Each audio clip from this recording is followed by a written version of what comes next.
நான் இருக்கனா இல்லையான்னு பார்க்க வந்தியா? உனக்குதான் வாழ்க்கையில எந்த லட்சியமும் குறிக்கோளும் இல்லையே. மத்தவங்கள பத்தியும் கவலையே இல்ல. லிசன், நான் ஒரு முக்கியமான மீட்டிங்ல இருக்கேன். உன்னை பார்க்கவோ பேசவோ எனக்கு பிடிக்கல. உன் வாழ்க்கை மாதிரி என் வாழ்க்கையையும் குட்டிச்சவரா கிடாத. ஓகே? திவ்யா, ப்ளீஸ் திவ்யா. தயவு செஞ்சு வெளியில போ. திவ்யா. போ.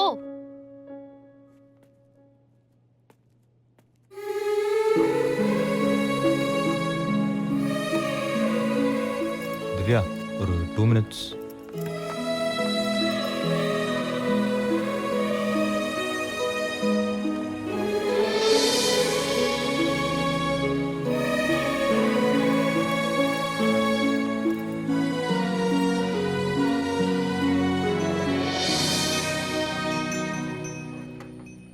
எனக்கு அந்த நேரத்துல என்ன பண்ணுனே தெரியல திவ்யா. அங்க ராதா வீட்டு பிரச்சனை தவிர வேற எதுவும் எனக்கு பெருசா தோணல. அப்புறம் நான்சி அக்கா, எல்லாருமே ஒருத்தருக்காக ஒருத்தர் வாழ்ந்துட்டு இருக்காங்க. ஆனா நான் எல்லாருக்கும் சுமையா, கொஞ்சம் கூட சொர்ணே இல்லாம. போதும் திவ்யா, நீ சொன்னது சரிதான். எனக்கு வாழ்க்கையில ஒரு குறிக்கோள் இல்ல, லட்சியம் இல்ல.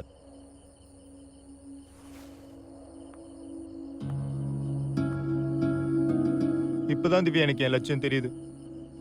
அவங்க பிரச்சனை இனி என் பிரச்சனை. அவங்கள நான் சந்தோஷமா பார்க்கணும். எனக்கு ஒரு உதவி பண்ணு திவ்யா, ப்ளீஸ்டா. ஏதாவது ஒரு வேலை வாங்கி கொடு. மோகன், ஐம் சாரி மோகன். உன்னை தப்பா நினைச்சிட்டேன். வேலை தானே, நிச்சயமா கிடைக்கும். எல்லா பிரச்சனையும் சீக்கிரம் முடிஞ்சிரும்.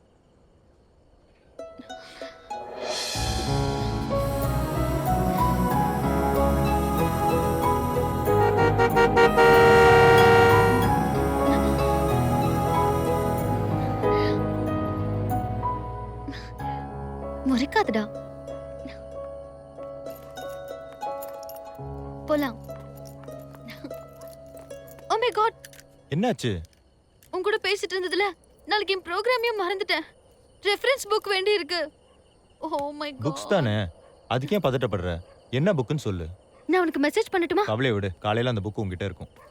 தேங்க்ஸ்.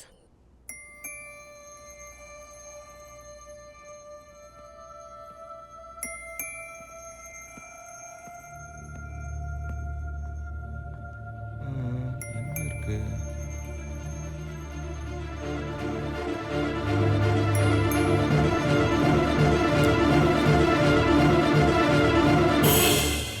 என்ன சார் புக்கை மெயின்டைன் பண்றீங்க? அதான் மெம்பர்ஷிப் ஃபீஸ் கட்டுறோம்ல. ஏய், கட்டுறாங்கல்ல.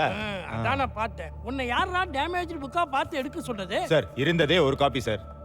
ஏய் தர்மராஜா, இந்த 1567ல இதோட இன்னொரு காப்பி இருக்கும். அதை சீக்கிரம் சார். எடுத்துட்டு வா. அண்ணா சீக்கிரம்ண்ணா. இன்னும் எவ்வளோ நேரம் தான் வெயிட் பண்றது?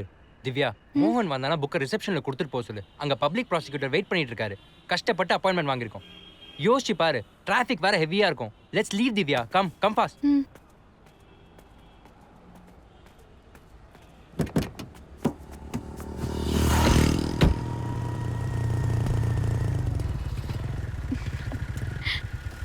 சாரி திவ்யா, லேட் ஆயிடுச்சு. என்ன மோகன்?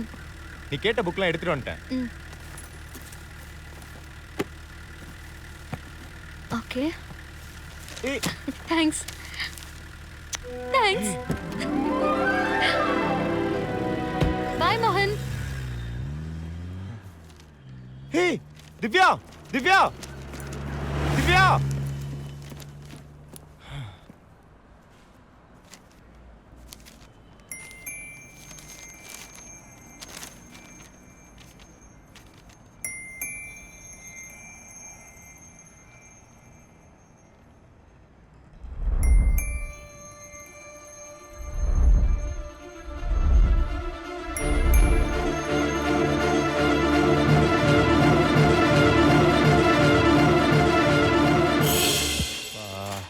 ராதா, அம்மாக்கு எப்படி இருக்குது? நல்லா இருக்காங்கண்ணா, பயப்படுற மாதிரிலாம் ஒன்றும் இல்லை. சரி சரி.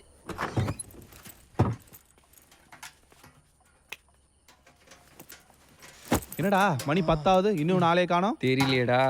அவன் வேற பசி தாங்க மாட்டானேடா. அக்கா வேற அவனுக்கு பிடிச்ச பலகாரத்தை கொடுத்து அமிச்சிருக்கு. நீ அவன் ஃபோனுக்கு ட்ரை பண்ணியா? பண்ணண்டா, போவே இல்லை. திவ்யாவுக்கு ட்ரை பண்ணு. அவ மொபைல் சுவிட்ச் ஆஃப்ல இருக்குடா. டேய், நீ ட்ரை பண்ணிட்டே இரு, நான் போய் டக்குன்னு குளிச்சுட்டு வரேன். ம்.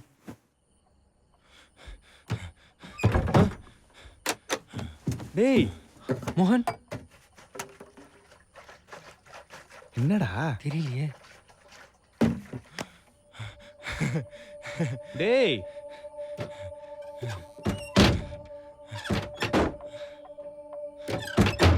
மச்சான், இன்னைக்கு காலையில நடக்கிறது எல்லாமே ஒரு கனவா இருக்குடா. திவ்யா என்கிட்ட 3 புக் கேட்டடா. நான் லைப்ரரியில இருந்து எடுத்து கொடுத்தேன். அதுல ஒரு புக்ல ஒரு சீட்டுடா.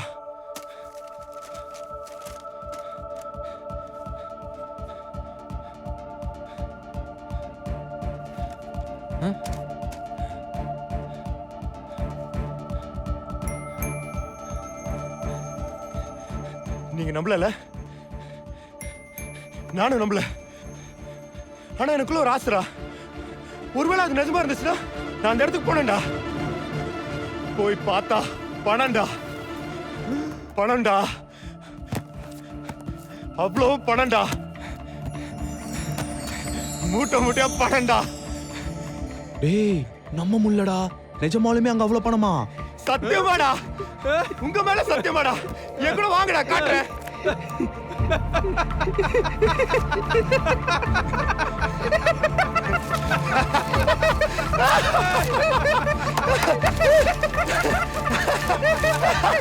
மச்சி திவ்யா உங்க கூட இருந்தால மச்சி. திவ்யா எங்கடா என் கூட இருந்தா? அவ லைவ் ப்ரோகிராம்ல இருக்காடா. அரசியல்ல வன்முறை எண்ணிக்கை எந்த அளவுக்கு ஊடுருவி இருக்குன்னா, அரசியல்னு சொன்னாலே மக்கள் ஒதுங்கி போறாங்க. இளைய தலைமுறையில ரொம்ப பேர் அத ஒரு கம்பளி பூச்சி மாதிரி தான் நினைக்கிறாங்க. ஒரு சில பேரின் நடவடிக்கையினால இன்னைக்கு ஒட்டுமொத்த அரசியல்வாதிகளையும் தப்பா நினைக்க தோணுது. சமீபத்துல பல வழக்குகள்ல சிக்கி பல குற்றச்சாட்டுகளோடு சிறையில் அடைக்கப்பட்ட இமயப்பன் அவர்கள் இன்று ஜாமீனில் விடுவிக்கப்பட்டார். அவருக்கு அவரோட கட்சி தொண்டர்கள் கொடுத்த வரவேற்பை நீங்களே பாருங்க.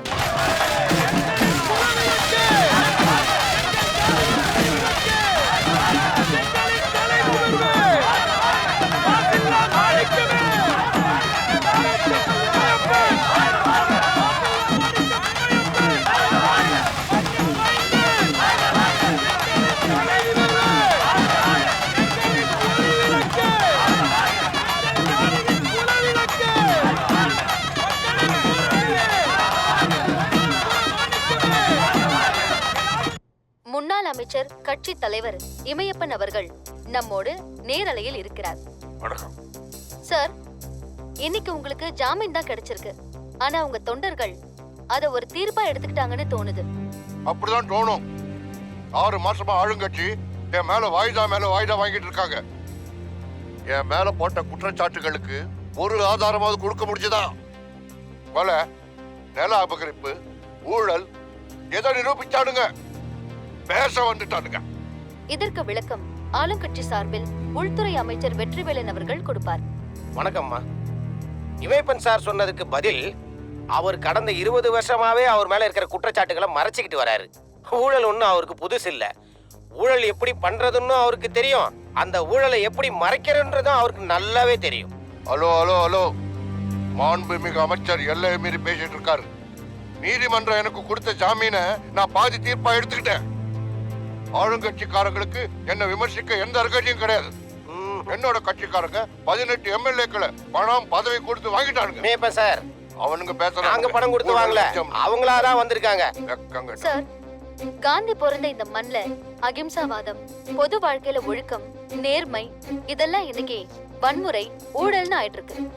இதுக்கு நானும் ஒரு சாட்சி. எனக்கு அன்னைக்கு நடந்த தாக்குதல்ல அன்னைக்கு நடந்த கலவரத்துக்கு காரணம் நான் இல்ல, போலீஸ் தான். ஏன் தொண்டர்களை என்ன பார்க்க விடாம தடுத்தானுங்க. அதனால போலீஸ் கலவரம் பண்ணிடுச்சு. வேணா விசாரணை கமிஷன் வைங்க, உண்மை என்னன்னு வெளியே வந்துடும். கமிஷனை ஃபேஸ் பண்றதும் கமிஷன் வாங்குறதும் உங்களுக்கு ஒன்றும் புதுசு இல்ல சார். வெற்றிவேலன், வாய்க்கு வந்தபடி பேசாதீங்க. இமயப்பன், நான் ஒன்றும் வாய்க்கு வந்தபடி பேசல. நான் ஒரு உள்துறை அமைச்சருங்கிறத மறந்துட்டு பேசுறீங்க. யோ, என்ன இன்டர்வியூ எடுக்கிறீங்க? என்ன அவமானப்படுத்துறதுக்காக இன்டர்வியூ எடுக்கிறீங்க? போங்க, எடுத்து போங்க, எல்லாத்தையும் எடுத்து போங்க. கிளம்பி போங்க. ஏய், போ. சார், மிஸ்டர் இமயப்பன், போங்கடி, போங்க. இன்டர்வியூ வேணா ஒண்ணு வேணாம்.